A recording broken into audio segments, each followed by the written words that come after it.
Ternyata sabar juga ada model yang lain. Sabar dalam menjalankan ketaatan, sabar dalam meninggalkan maksiat, dan sabar dalam menghadapi musibah yang memilukan hati.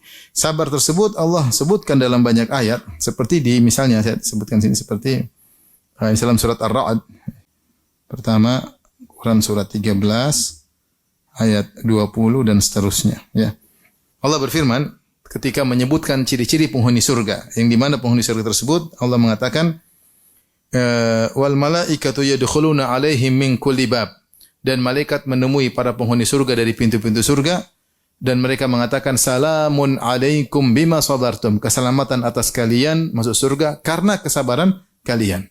Baik, apa amalan mereka yang disebut karena kesabaran mereka? Ternyata Allah sebutkan di sini.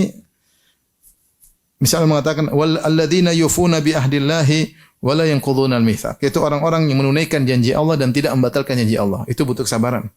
Amal-amal yang butuh kesabaran Allah sebutkan sebelumnya. Yaitu menunaikan janji kepada Allah butuh apa? Sabaran. Seorang kalau bernazar dia harus tunaikan. Tidak membatalkan janji. Walladzina yasiluna ma amara Allah bi ayyusal. Menyambung silaturahmi butuh kesabaran, enggak gampang. Ya, enggak gampang nahan diri, jaga silaturahmi.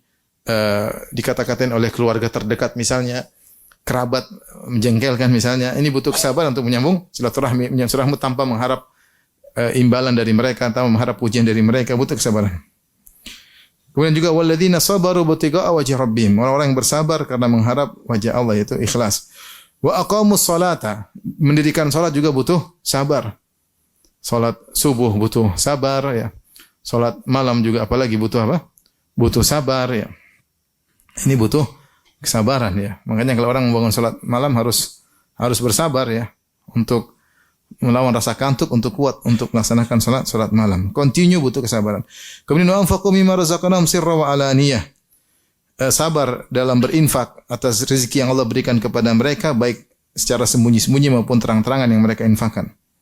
Kemudian wa izra'una bil hasanati sayyi'ah ulaika lahum uqbaddar, dan sabar dalam membalas keburukan dengan kebaikan. Mereka inilah orang-orang yang masuk surga. Kemudian Allah mengatakan jannatu adnin yadkhulunaha wa man salaha min abaihim wa azwajihim wa dzurriyyatihim wal malaikatu yadkhuluna min kulli bab salamun alaikum bima sabartum fa ni'ma uqbaddar. Maka surga Aden mereka masuk dalamnya, dan orang-orang yang soleh dari kalangan ayah mereka, ibu mereka, istri mereka, anak-anak mereka juga masuk surga bersama mereka, dan para malaikat mengucapkan salam kepada mereka dari segala pintu. Malaikat berkata, salamun alaikum bima sabartum. Keselamatan bagi kalian masuk surga karena kesabaran kalian. Jadi ayat 20 sampai ayat 24.